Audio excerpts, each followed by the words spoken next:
আপনি যদি 5 ওয়াক্ত সালাত আদায় না করেন, আপনি আজকে সারা দিন কি আমল করেছেন এটার সামান্য কোনো আল্লাহর কাছে সামান্যতম কোনো মূল্য নেই।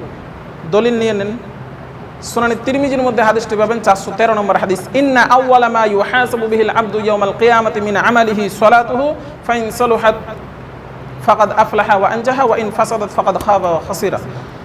কিয়ামতের মাঠে একজন বান্দার কাছ থেকে সর্বপ্রথম যে হিসাবটা নেওয়া হবে, রাসূল সাল্লাল্লাহু আলাইহি ওয়াসাল্লাম বলছেন সেই হিসাবটা হবে তার 5 ওয়াক্ত সালাতের। সে যদি দুনিয়ায় তার সালাতকে হেফাজত করে থাকে, সংরক্ষণ করে থাকে, ভালোভাবে ঠিকমতো আদায় করে থাকে, তাহলে সে অবশ্যই ফালাহ পেয়ে যাবে, কামিয়াব হয়ে যাবে।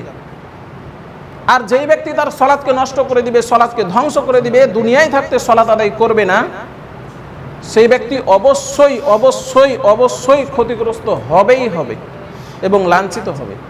সম্মানিত মাসজিদের মুসল্লি, তাহলে যারা দুনিয়ায় থাকতে সালাত আদায় করবে না, পরকালে তাকে আর কিছু জিজ্ঞাসাই করবেন না।